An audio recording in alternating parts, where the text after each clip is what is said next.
There have been a lot of dynasties throughout Chinese history, and while each one fell for its own reasons, the signs leading up to their collapse were often very different. By looking at these stories, we can actually start answering some big questions.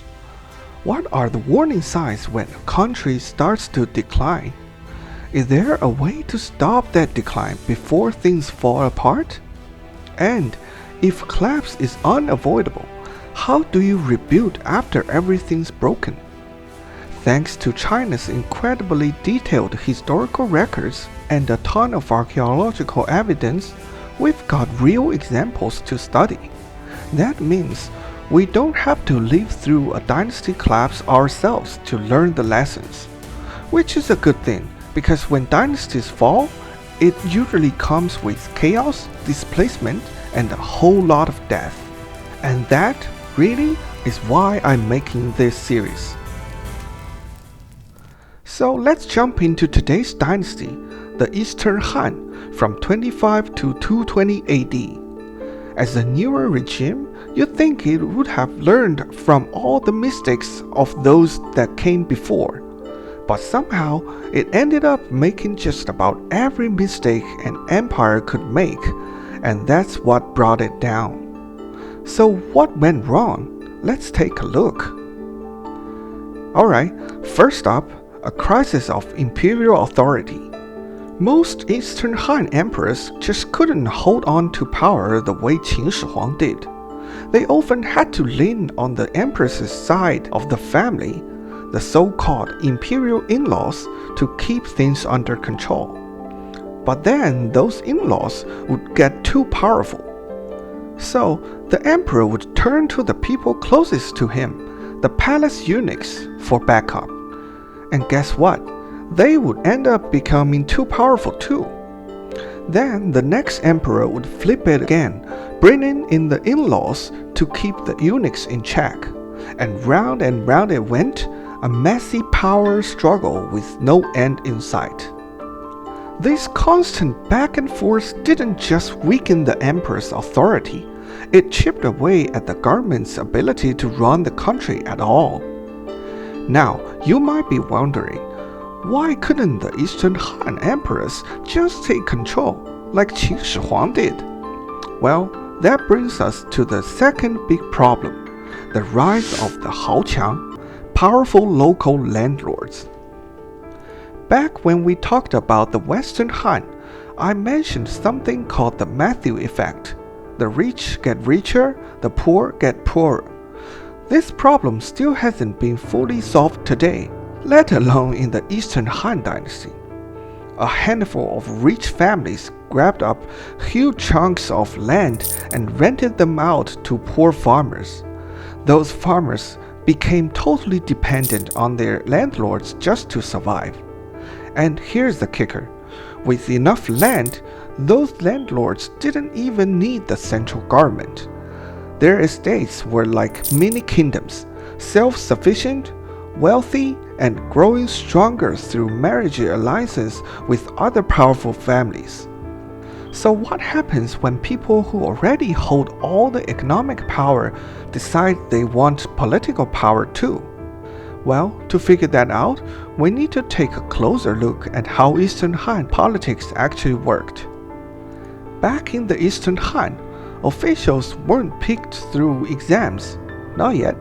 Instead, they used the system called Chaju. Basically, local officials would recommend people from their area to the central government.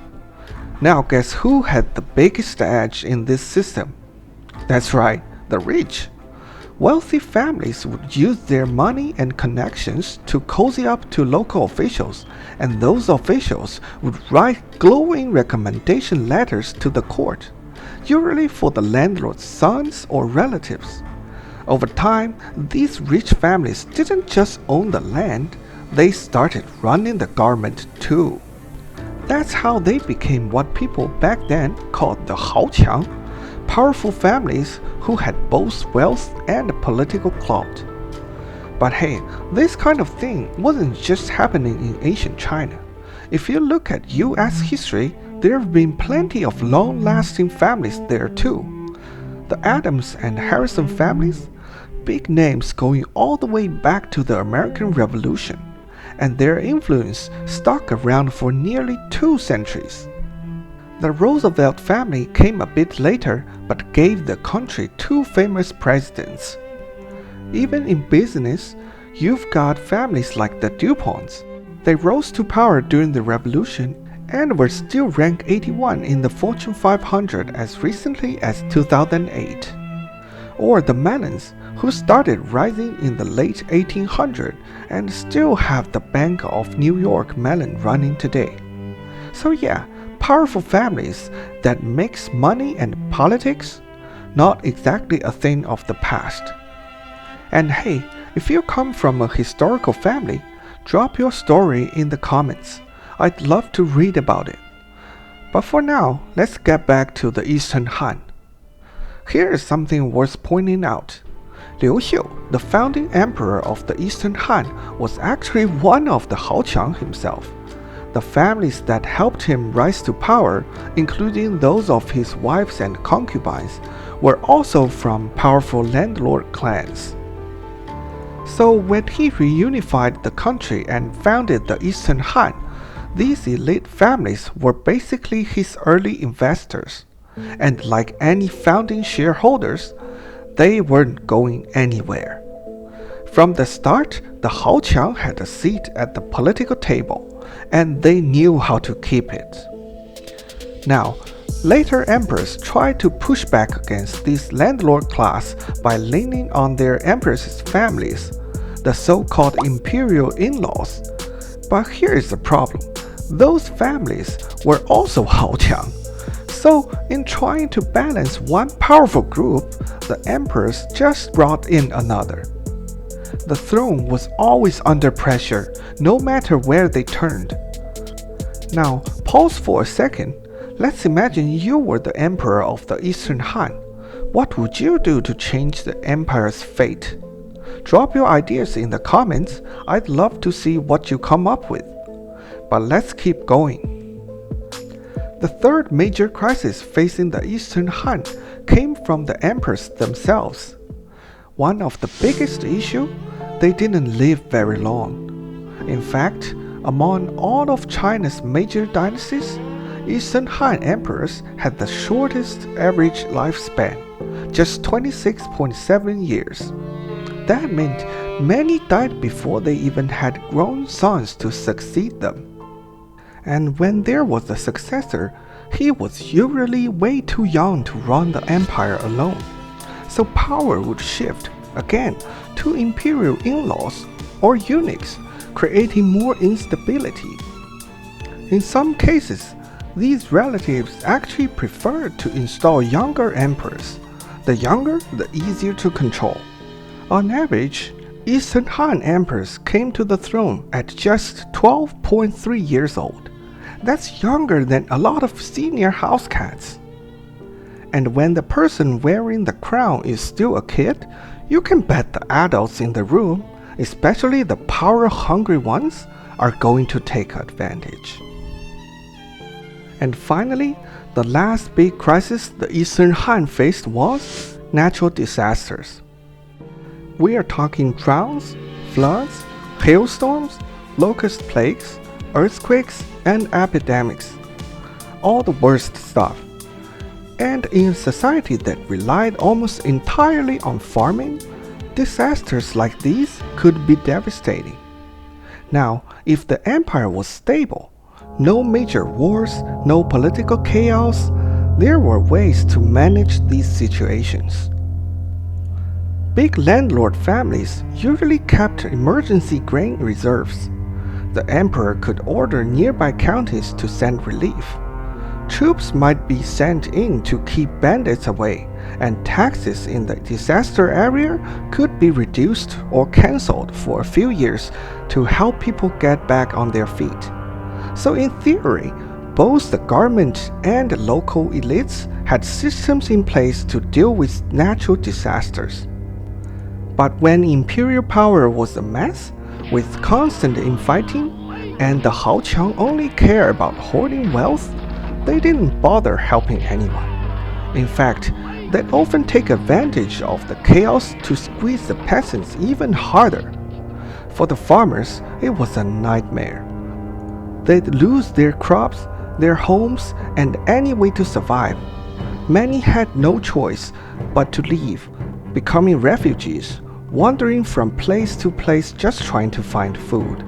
And when there were too many refugees and no one had enough to eat, they'd start fighting back.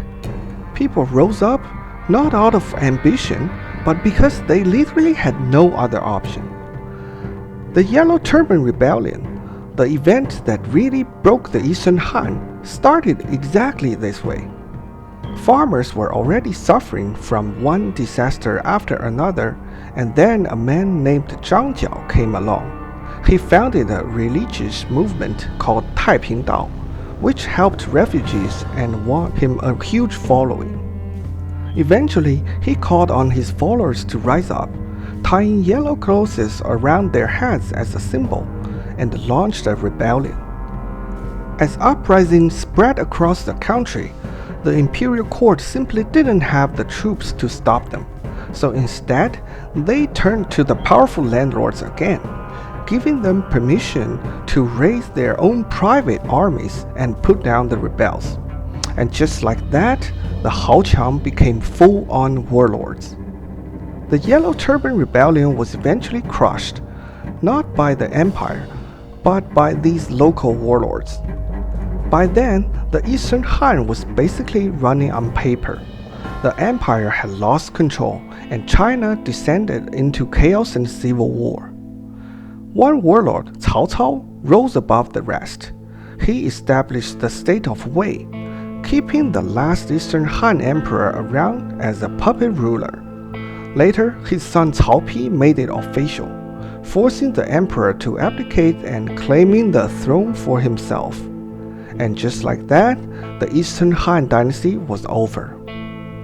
Looking back, the Eastern Han actually lasted a decent amount of time, 195 years in total.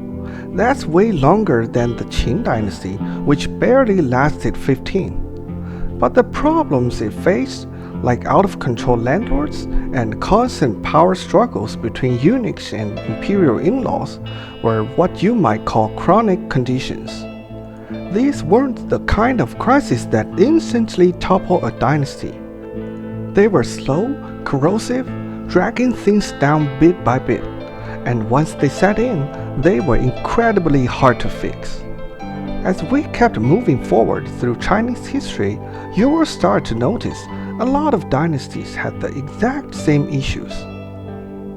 Alright, that's it for today's episode. Next time, we'll dive into the Qing dynasty, a dynasty that planted the seeds of its own downfall before it even began, but still, through a strange twist of fate, managed to hang on for 154 years. Please stay tuned.